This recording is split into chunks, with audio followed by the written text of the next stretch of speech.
Isn't it on? It's, I guess it's on. Hi, you're live. Hello there. Good morning, friends. How are you? It's Esther and Samuel here. We've been long. It's been long we came together. I think that was how many weeks ago? Months. We always do separate podcasts. Yeah. So we are here today to talk about another important topic. Hi, Anthony. Brother Anthony, we welcome. Brother David, thanks for joining us. Brother Opio, how are you? Good morning. How is everyone? Where are you watching us from? Is it Uganda? Please write your comments. Write if you are watching from wherever you are. Write it on the comment section. Hello, Brian. How are you? Nice to see you all, our friends. You're welcome. So today is another important topic, and we are still on the series. You know, this series is always a lot we think we can share under the topic having the right mindset before marriage. And today we thought we'd share a few elements of marital success. Not that we have a lot of experience, but how long are we in marriage? Not too long. Just a year plus. Yeah, we've just made a year last month. So we are still learning, we are still growing, but we are just sharing a few things that we are learning along the way. So some of you out there have more experience than we have. So we are welcoming you to help us learn together, share with us your experiences, your wisdom. We'd love to hear from you. So thank you. Thank you, everyone. So hope you're well, hope your families are well, hope you're having a nice weekend. Okay, the elements of marital success. So our topic today is just to encourage, especially single people out there, that before, I know you'll be looking forward to getting married, for those of you who want to get married, and there are some things that you need to start thinking about and analyzing yourself, how you score in those areas, and it will help you have that marriage and take it into the heights that you want it to reach. Okay? So I would allow Samuel to say something before we go into the points. Hello, everybody. I'm really glad that we are sharing lots of things. Marriage isn't an easy thing, to be candid with you.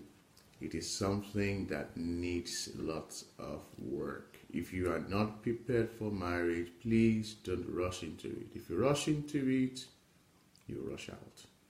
So this is why we are doing this series. And I just encourage my wife that, look, let's give whatever it is that we can give out there, because even this topic, is something that is a bit revealing.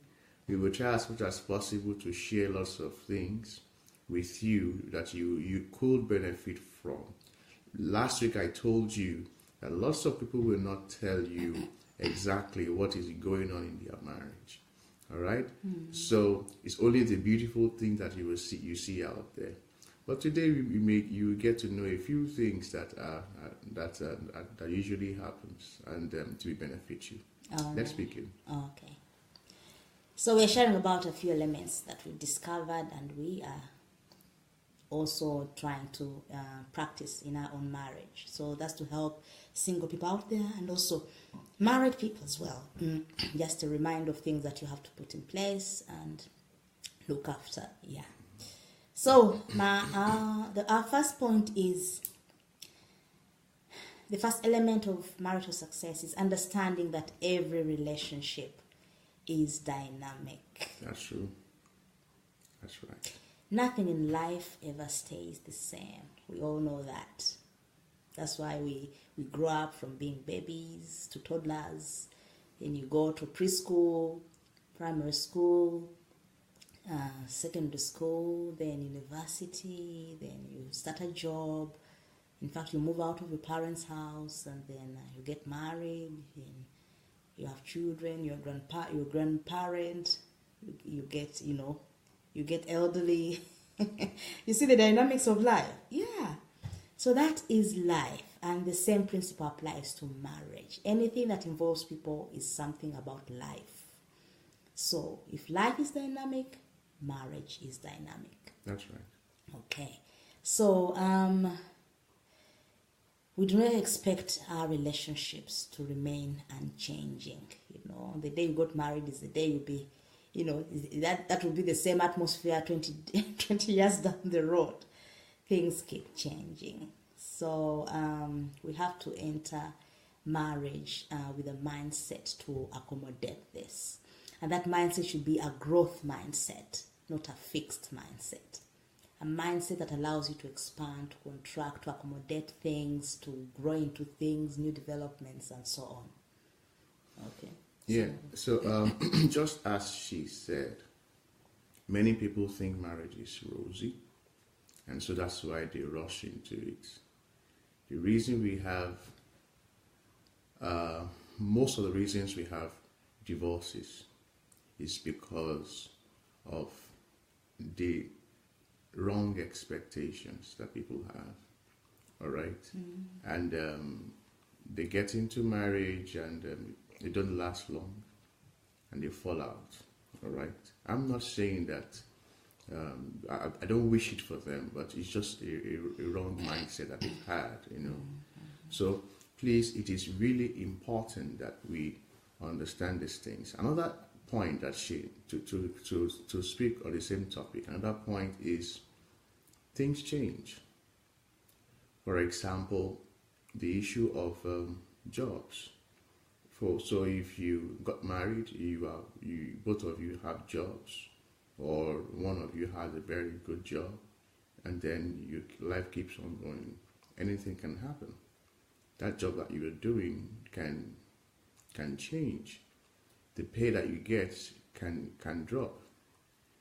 When there is recession, you can be laid off work. As an example, okay, or your pay can fall as well, and that can affect lots of things as well. So that those little things that you think is not important, they are really, really important, because the necessities may not be met anymore. All right. So, what do you do? Next one. Yeah. So, other changes could arise as a result. We are still on a relationship being dynamic, on health. Growing, aging, health conditions arising. Mm-hmm. Yeah, so if you come with the mindset that, we'll always be healthy, we'll always no problem, no challenge. Of course, that's the ideal, but what we're trying to prepare your mind is that let your mind be flexible to accommodate changes and not be panicking. So, I didn't expect this, what's happening? Let me run out of this.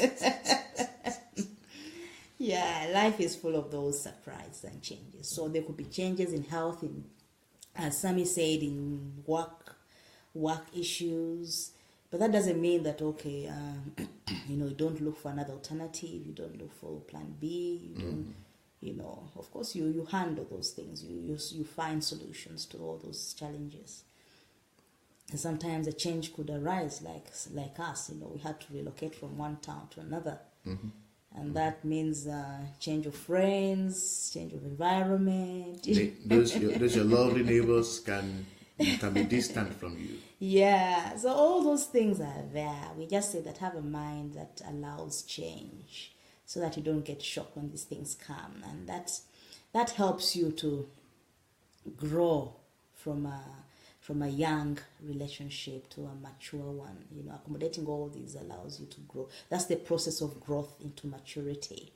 Yeah, because if you look at a young couple that has just gotten married and couples that have been together for 60 years, is a big difference. Of course. And that is maturity, that is experiences, and that is the things that they have shared together. So we should have that mindset. And also, other examples of dynamics could be the joys and challenges of dealing with children, if they arise, and grandchildren, for that matter, later on in life, Yeah, before you were only two, now the family is expanding. How do you handle that? There will always be friction. Yeah. So there's always dynamics. There's always changes. So yeah, but all these allow us to be to grow into maturity. We're going to our next point now. The next point of another element of marital success is continuous investment of your resources.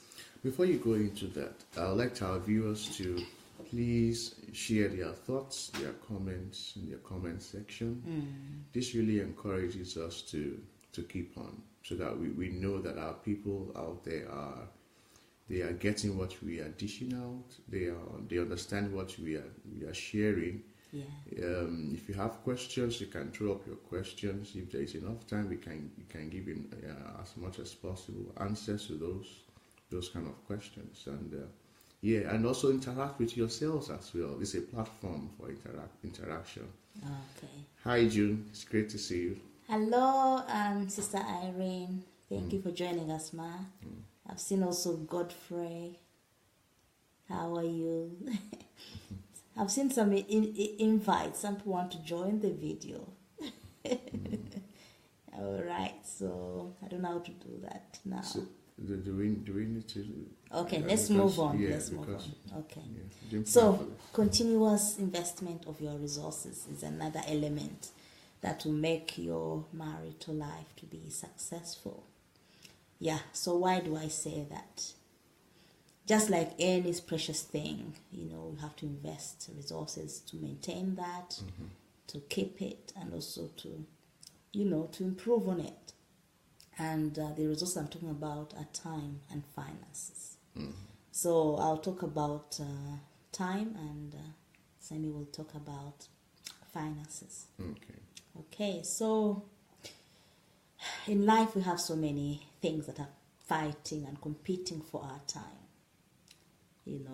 For example, those in church work, like pastors, church leaders, ministry calls for them. And then others who work jobs and making money, demands, children, attention for children, extended family, keeping up with friends and social relationships, and etc. All these things call for our time. Yeah, on top of you also having time for yourself. So you can imagine 24 hours splitting it in all these aspects. It can be hard. But if you are interested in making your marriage a unique experience, you have to intentionally invest time in it. You set time. You just cross out something, say, you know what, for today, we need to talk. We need to give time for our marriage. We need to invest time in that. So that time I'm talking about is not just time to just sit and look at each other. No. Talking can be part of it, but also just put life into the marriage. Have some time for fun, romance, excitement. You can give me examples of what we do? Yeah, sometimes you can if it depends on your hobbies actually. Yeah. You can wrap your hobbies around your relationship. Okay. I think one of the reasons why people marry each other is because they enjoy each other's hobbies. It could be jogging together. It could be doing aerobics. Yeah. Yeah. It could be probably going out to play pool. And if they are soccer people, you can share time with. You don't have to travel abroad. You don't have to do all those luxuries actually. So Yeah, so and also having retreats together, some time away, just to help discuss things, evaluate your life. How am I doing? How are we doing? What went wrong? How can we correct it? That also helps. Yeah, so I think most of our time together, me and Sammy, is that we sometimes cook together, and when we're cooking, we talk. So that can be a good time. Another time could be watching a program together or reading a book together.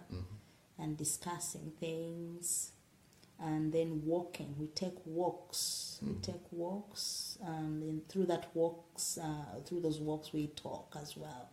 So those are some of the activities that we do together that have helped us. Yeah. Actually, doing these activities really help because it takes you out of your normal zone. In the normal zone, you are used to it. It can get boring. It can get hot sometimes, because sometimes emotions are put into the same place. For example, if you're angry at each other and all that. But if you take time out to go out, to leave your normal zone, you can get some fresh air. You can even invite friends, and share your time together with friends. And that could change the whole atmosphere. It can affect your mood. It can make you to enjoy life much more better. Yeah. Yeah. So you're talking about now. finances. I'll be speaking about finances actually. Investing. Now, when we talk about finances, many people are already thinking about accounts, ledger book and all that. So, actually, money is important. Without money, the marriage will be a mess, to be candid with you. Without money, if we were living in the old times, when people exchanged goods for, trade by barter, then no problem, we can enjoy life. Nobody thinks about money. But today, in the mind somewhere, it's about how to pay for what you get, what you are getting. All right, and that is why money is very, very important. Now, this means you have to ensure that money is coming in. Ensure that money is coming in. Now, then it is. Then you see now how it is not. You don't have to earn too much to make your marriage a success. Even millionaires or billionaires, many of them are divorced. All right, we don't pray for any of those for any of us. Nevertheless, the little that you earn, it depends on how you use it. So if you earn a little, you can lavish what you earn on your spouse. You can lavish what you earn on your spouse. You see, or even on yourself. Why only? Yeah, even on yourself too. You shouldn't forget yourself. That's right. Esas did a topic based on that some time ago. Now, it is important that we try to use what we have, and still enjoy the very best. So, give gifts to your friends. To your spouse. Give. You can. And they don't have to be expensive gifts. That's right. That's part of investments. Little surprises. That's why we have to do some kind of research. Look around. Go to some shops that around you or wherever. You can even get some things that are of good quality, and the prices are not that expensive. All right, and you can buy a gift for your husband. You can buy a gift for your wife. All right, and you can do that often. You can take your spouse out and have dinner somewhere. It doesn't have to be a high class restaurant. It could be just McDonald's, okay? It could be the local food store, where you eat the traditional African dish, all right? And these are just examples. You can go and watch a movie together, all right? There are lots of things. Celebrating special days. Yeah, you can celebrate times together, Yeah. And last week we had a 1 year anniversary, and we put lots of things into it, all right? But the finances was not that much. It was something within our range that we could easily give out. And we still had a wonderful day. All right? We shared lots of things together. And she came back tired from work. I was available during the day, so I did the running around, cooking, ensuring that my wife comes home and she relaxes. And we had a special African dish, and it was lovely. I remember that day. Yeah. So really, we can. Yeah. Okay, so yeah, we're just trying to say that always ensure continuous investment of your resources into your relationship. So these are the examples we are giving. Okay, so let's move on to the next point. Another element of marital success is, we talked about continuous investment. Now this is continuous development. Continuous development. What do we mean by that? Recently I've been reading a book by Dr. Sandra Delager, and it's called Life is an Opportunity. And he made a statement in that book. He said, you must never favor idleness, but instead develop yourself, increase your value, and be persistent in seeking knowledge. So when we are persistent in seeking knowledge, in adding value to ourselves, learning new skills, getting new information, doing a bit of research, finding possibilities of creating another different product. So when you add value to yourself, you automatically add value to your relationship. Mm-hmm. It's not the same as it used to be. So that rubs off on the relationship, and that makes it go on a higher level.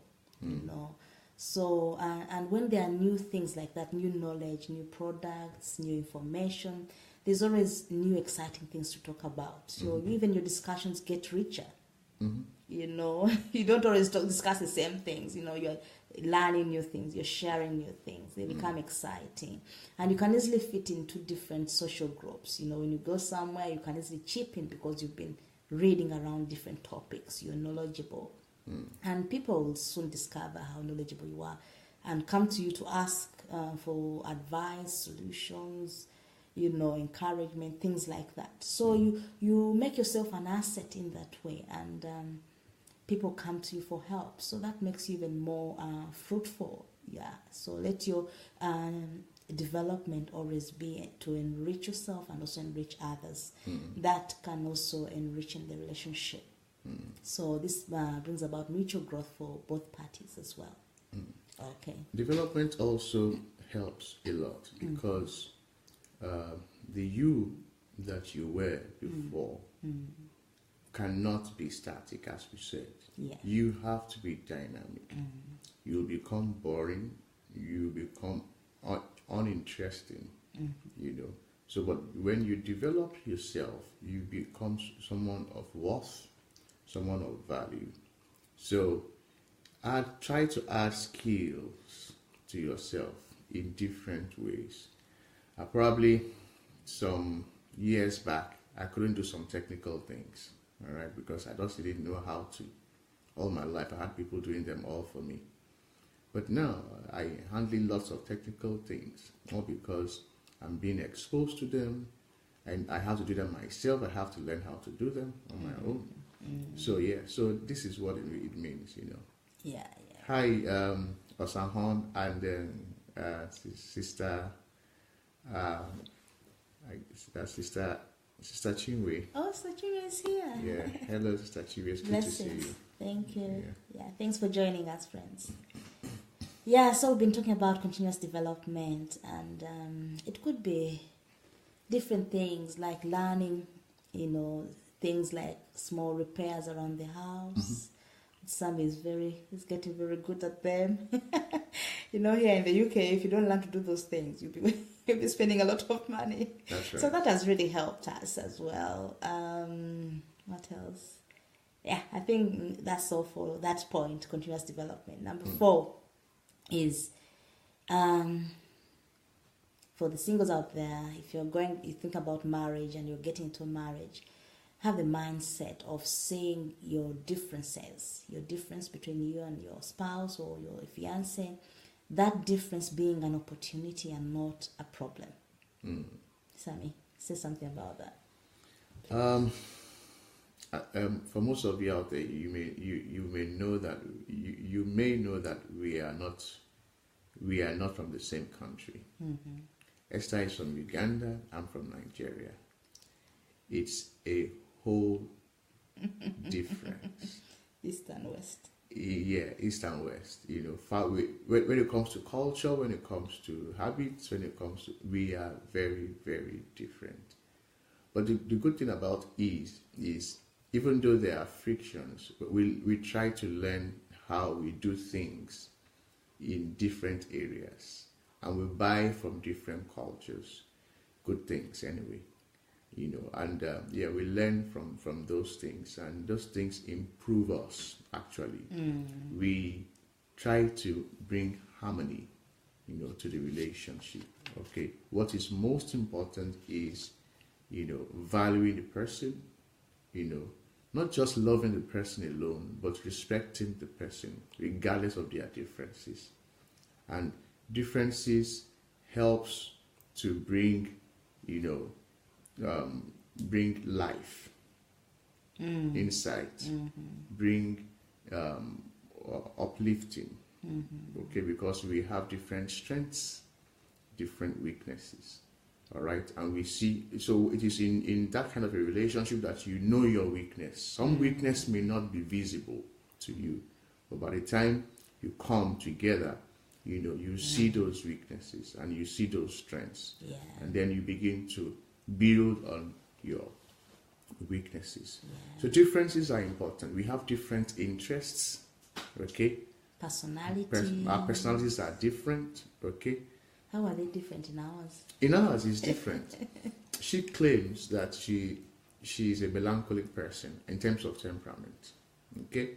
And you? And she says I'm a sanguine. In my wildest imagination, I don't think I'm a sanguine. I think you are. So, in that way, sometimes, as my dominant personality is melancholic, so melancholic people are always maybe perfectionist, serious-minded, analytical, introverts, things like that. So the way Sammy compliments me is that, he brings that kind of life, jokes around, he's always joking. So I drop that seriousness in me and enjoy a joke, and laugh. And some things I don't see, but he sees them. So that the different personalities help you to be all round, he covers my back, I cover his.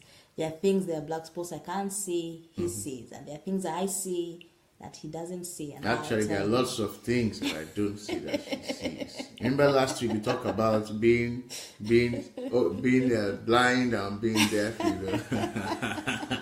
So, but I think differences really, really so I think beautiful. God intended it really, because when he made people different, he wanted us to enjoy each other, to discover each other, the uniqueness. Even it shows the multifacetedness of God, having different personalities. It brings excitement to the relationship. So we should always take that as an opportunity. The differences we have in our callings and passions, that one is also... So the relationship becomes rich. You see the opportunities that the relationship is richer. You're learning from each other. And Kim is saying that you compliment him by laughing. Yeah. Yes. Yes, and also, as going back to the man, Sister Chima was taking me back. Going back to the melancholic ones, I'm someone who pays attention to details. So I spot things that he may miss out, and that has really helped him and avoided a lot of mistakes. So yeah, it's a practical example is, you can see how my hair looks. I never liked my hair to look like this. But since we got married, even before we got married, he's saying, Samuel, I want to see your hair. I want to see your hair. I want to see your hair. So, I try to cut it as low as this and say, okay, maybe it gives me a different look, all right? So these are different interests, different likes and dislikes, It's part of the whole thing. Yeah, so... And also, maybe we should talk to them about how our differences in language and background has helped enrich in our relationship. Okay. You hinted on this a bit, but let's Okay. say something. Yeah. She speaks Luganda, right? I speak Yoruba. Okay, but we both speak English, as you know. Now, both languages are very different, but they are. So, for example, if I want to woo her, What do you mean, woo? come on. If I want to woo her, I use our traditional words to woo her. And at first, she may be wondering, what are you talking about? Then I give her the meaning of the words. Okay. Some of those words all of those words look maybe melodious, some of them do not, all right? But the point I'm trying to make is it makes both of us, see that there is a different world out there, not just our own world, okay? And helps us to accommodate each other more. Sister Jimmy is commenting on your hair. Oh, Okay, someone. Sister Chiwe, leave that one. You look slim. Leave that one. Let it grow a bit. If it grows a bit, then I will come back to my normal self. But at least okay. I tried to do what she wanted. Yeah. But you liked it, didn't you? Yeah. Okay, so we're just talking about differences and taking them as opportunities in life. Yeah, so anyway, this book is very important because most of the insights I'm getting them from this book. Life is an opportunity. It just helps you to think differently, see things differently, look at problems with a different attitude and see opportunities. In fact, that's how people get opportunities for business, for making money. Why? Because they have dropped the negativity, they have dropped the negative attitude. They see everything in the positive light, if there's an illness, then someone says, oh, okay, let me do research. There should be a solution, and they invent a medicine, a cure for that illness. So that's how the world has developed. That's how nations develop. So even in relationship as well, this should be a major principle that covers all aspects of life, including marriage. Let me just quickly chip in. Now, it's easy for me to say, okay, let's go to Uganda. It's easy for her to say, okay, let's go to Nigeria. We borrow different things from each other. Yeah. You see, what I'm wearing right now, it's not from Nigeria. It's from Uganda. All right? So you see, there is a beauty in it, all right? The differences are there. Yeah. The only thing is that you, as a youth, someone who is single, be open-minded. Yeah. If you are open-minded, many of these differences, you will see them as an opportunity to learn. And enjoy. Opportunity to enjoy yourself. Yeah. Yeah. And also, so the best way for any couple, the mindset we should have for any couple to bond easily is through understanding and compassion.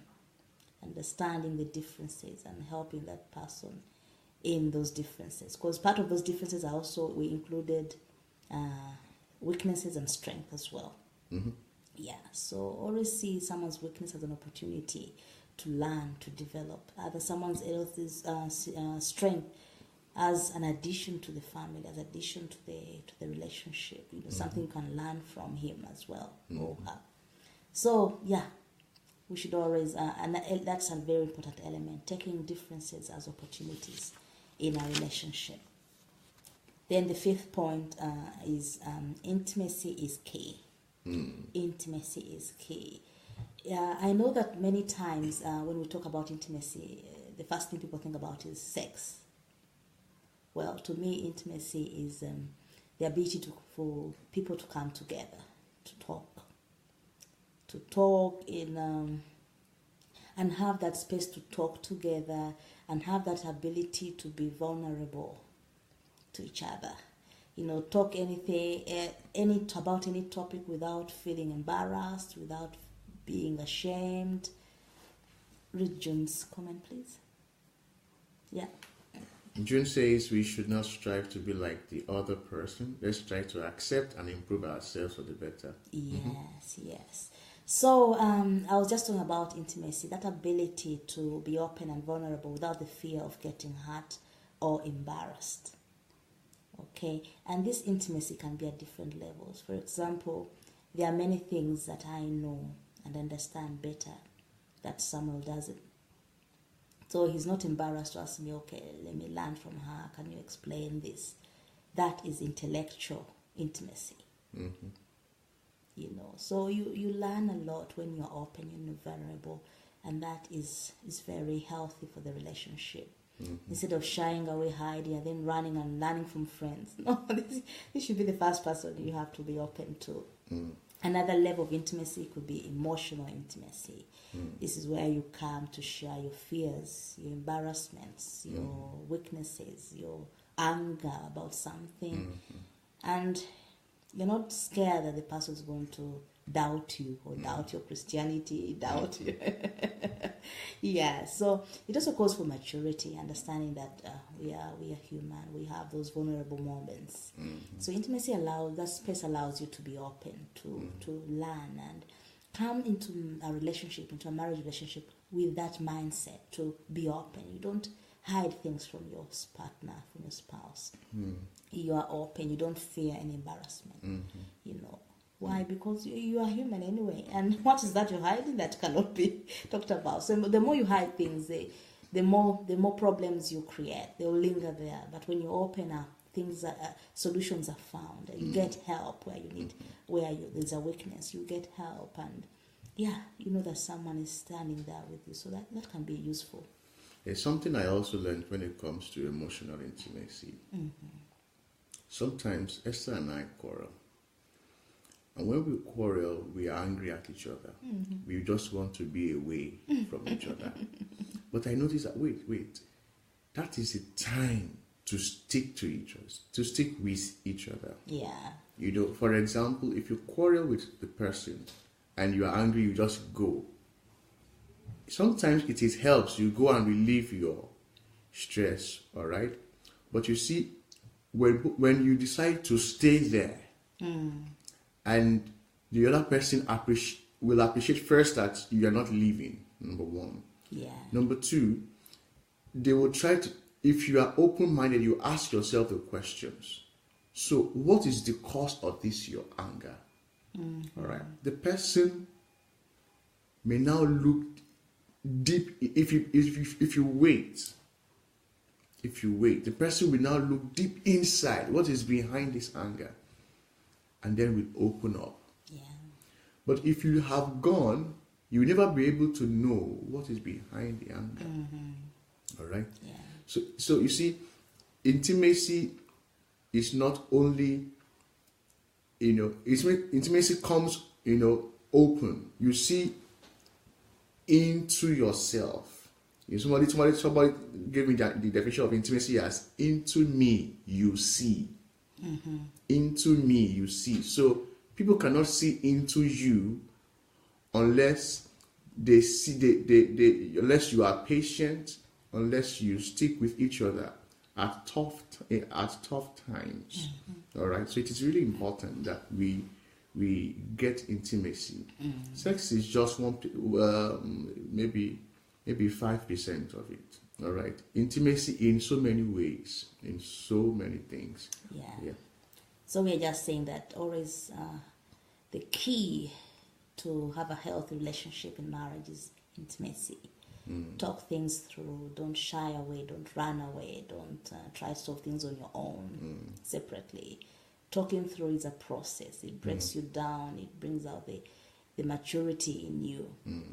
And that can really be very healthy. And can I say something to add something? For this will help many men. Okay. She used to say to me that she knows that from teachings from DSA and some other from books that men understand intimacy to be sex. All right. I don't see it that way. It depends on the background of the man. All right? Mm-hmm. The sex thing is like an end product. of the intimacy we have shared. All right. So, for example, we have talked to each other, we've experienced a lot of things together, joys, sad moments, and things like that. The sexting comes as an offshoot of what we have shared with each other. So I want to say, not all men. You see. So that's why some men run away from some other women who don't. I'm sorry to say, a few percentage of some women think this way because of what they are taught, and the men are like, come, why are you always thinking about sex? I'm not talking about sex. I'm different. Yeah. So yeah. So who was saying that the more you hide things, the more difficult it becomes. So true. Yeah. Sister Shimo said, when you quarrel and stay away from each other, that is when the devil uses the opportunity to insert false information that will create havoc in the relationship. That's right. Thank you, Sister Chinwe. Thank you so much. Aha, you see, Osahon is bearing me witness. He was saying not all. If you remember some time ago, I told you that sex is, if you have sex every day, you feel you are dying. So sex is something to be done, maybe not consistently. You understand? As a man, just a few times, because that's not the basis actually of marriage. Yeah. So, as a couple, still under this topic of intimacy, there should always be a willingness to support your spouse to overcome those areas where they are struggling, and that support comes through that platform, that open space of intimacy, talking things through, and hearing each other's heart cry, and it helps, it promotes growth, understanding the other person, and offloading a lot of things, because a lot of life throws a lot of stress at us, and sometimes you need to just let that come out through talking, through opening up, and that is really healthy. Okay, so should we move on to the last point? Yes, so we had 6 points for this morning. Yeah. And the last point as an element for marital success is being grateful for what you have. That has really helped me a lot. Because you know what? We all tend to think that the grass is greener on the other side. Yes, and even if it's true, the grass is greener there at the other side, then it's an indication that there's something they are doing that we are not doing. Yeah, they must be taking care of their grass. So what are you doing with yours? Are you also looking after it? Are you trimming it, removing weeds, watering it, making sure that it's also green? Because if you stop working and you're now admiring, you're losing time, and that energy you're wasting it on someone else's garden. Yet you should be converting it into helping you make yours greener as well. So we should have the attitude entering into a relationship, into marriage, for single people, the attitude to appreciate where you are, appreciate and be grateful for what you have, and always work on it to make it better. Okay, so for example, what example can we give in this? Okay, let me just quickly say that, you see, being grateful is really important. I'm laughing at it, Osahon. The grass is sometimes greener on the other side because it's fake. Most people don't bring out the bad times. Yes, of course. Who wants to hang their dirty linen in public? Yeah. Okay. All they show is the good times. Okay. Being grateful is really important. Yes. An old man once told me that, Sam, if you want to get married, the idea is like, you just go into the bush or into the wild. You see, there are so many nice flowers there.